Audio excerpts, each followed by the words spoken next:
Well, I do some TV and radio in New York, and I do a national TV show, and I've been talking about this movie for 6 months, and I screamed and yelled January 2nd how I somehow didn't get a ticket to the premiere in New York.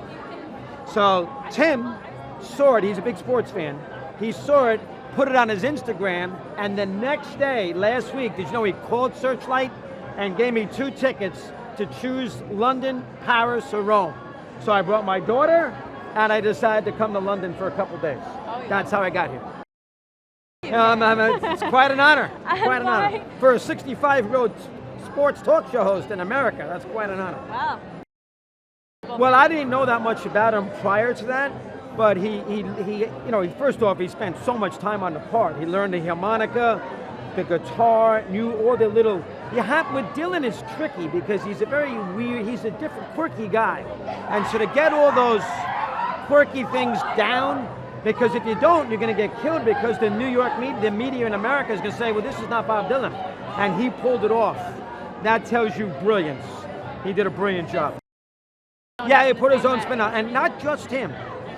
Norton's great as Seeger. Have you seen the movie yet? I haven't. I'm happy to see it. Yeah, Seeger's great as Norton. Monica Barbero's great as Baez. I mean, everybody in this movie did a tremendous, the performances were superb. Everybody did a great job. The first thing I would do is, you gotta go to his second album, which came out in the early 60s. That's Freewheelin' Bob Dylan. Blowing in the Wind is on that album. Girls from the North Country is on that album. A lot of huge Dylan songs. You have to remember, Dylan for Americans, he represented the early 1960s. He didn't want that, but he represented civil rights, Kennedy's assassination, all those things that were the whole changing of the guard in America from the 50s to the 60s. He represented that generation. And that album kind of did that. And then in 65, he did Bring Everything Back Home, which is sort of a combination of acoustic and rock. Those 2 are the 2 albums from Dylan. I wish, how's that, I wish. He is a great sports fan, and he grew up in New York. Now he's about 40 years younger than me, so you have to keep that in mind. But listen, I love sports, and I do sports and he loves sports. I love the movies and he does movies. So if that combination works, listen, it's much more important to me than it would be to him, but I would not turn down any kind of invite to have a supper with Timothy Chalamet.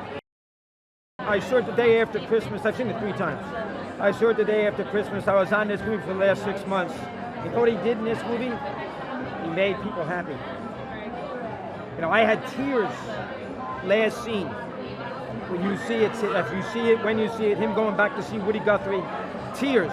And he pulled it off, and he made people happy. And in this day and age, that is hard to do. So he gets credit for that. Impossible. Make you feel happy for a couple of hours. Nothing wrong. 2 hours and 20 minutes, you enjoy it. You escape the world. That's the idea of the movie.